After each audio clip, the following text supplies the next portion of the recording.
Hello guys आज की इस छोटी सी वीडियो में मैं आपको अकाउंटिंग रेशियोज़ का फास्ट रिवीजन कराने वाला हूँ सो दैट कि आपके 2-4 मिनट लगें और आपको ऑलमोस्ट रेशियो के सभी टॉपिक और सभी फार्मूलेस रिवाइज हो जाएं। ये सोचकर एक छोटा सा वीडियो मैं आज आपके लिए लेकर आया हूँ जिसमें मैं आपको अकाउंटिंग रेशियोज़ का शॉर्ट रिवीजन कराऊँगा। अकाउंटिंग रेशियोज़ का क्लासिफिकेशन, अगर हम बात करें कि अकाउंटिंग रेशियोज़ का क्लासिफिकेशन किस तरह से है, तो अकाउंटिंग रेशियोज़ को टोटल 4 पार्ट्स में डिवाइड किया गया है। फर्स्ट नंबर पे लिक्विडिटी रेशियो होते हैं जो किसी कंपनी की शॉर्ट टर्म फाइनेंशियल पोजीशन को मेज़र करने के लिए कैलकुलेट किए जाते हैं।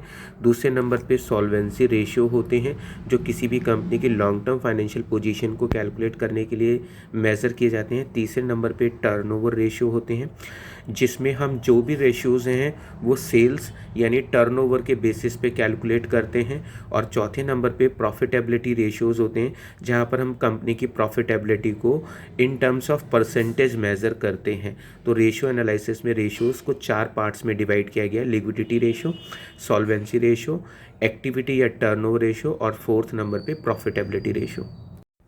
जी बेटा, लिक्विडिटी रेशियो में 2 तरह के रेशियो आते हैं। करंट रेशियो जिसको वर्किंग कैपिटल रेशियो भी कहते हैं, दूसरे नंबर पे क्विक रेशियो जिसे liquid ratio, acid test ratio भी कहते हैं। सॉल्वेंसी रेशियो में टोटल 4 रेशियो आते हैं।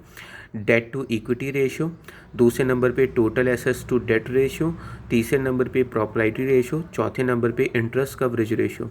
एक्टिविटी रेशियो में हमारे सीबीएसई बोर्ड के सिलेबस में टोटल 4 रेशियोज़ आ रहे हैं।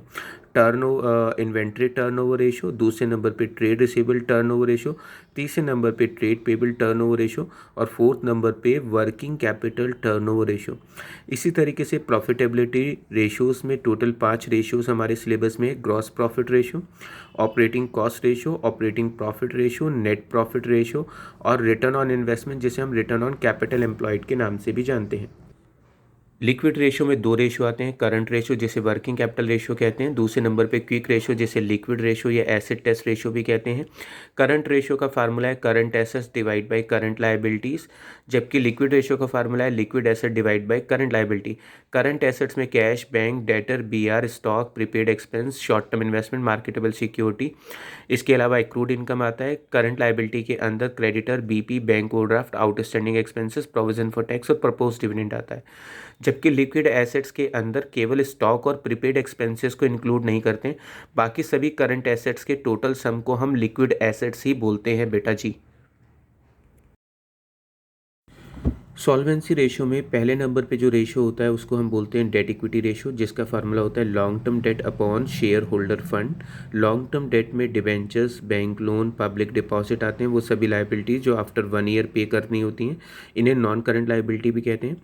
शेयर होल्डर फंड में equity share capital, preference share capital, reserve surplus minus miscellaneous expenditure यानी हैवी लॉसेस होते हैं, जो जिन लॉसेस को हम प्रीवियस ईयर्स में राइट ऑफ नहीं कर पाए।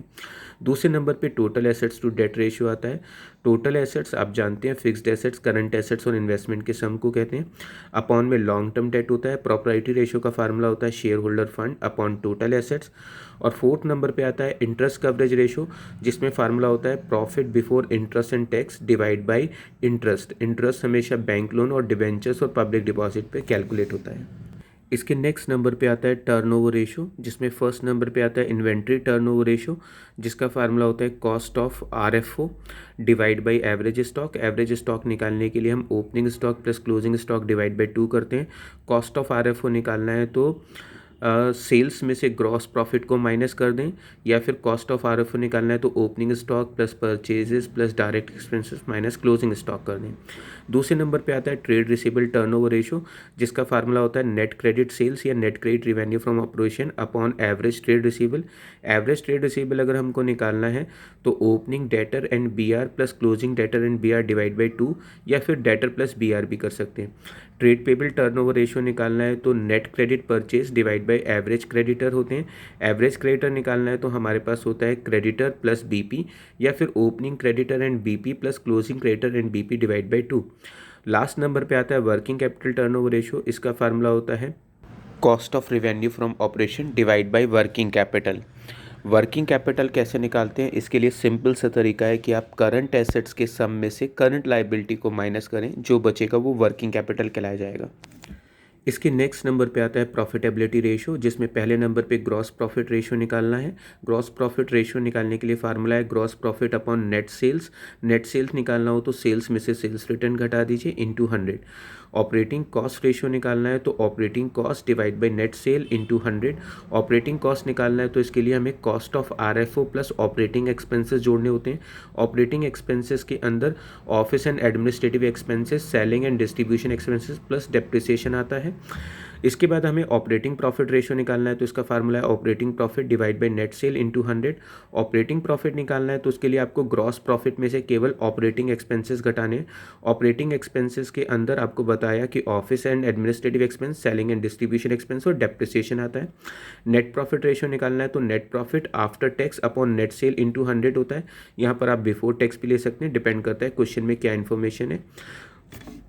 लास्ट नंबर पे आता है रिटर्न ऑन कैपिटल एम्प्लॉयड या रिटर्न ऑन इन्वेस्टमेंट। इसका फार्मूला होता है profit before interest and tax upon capital employed into 100।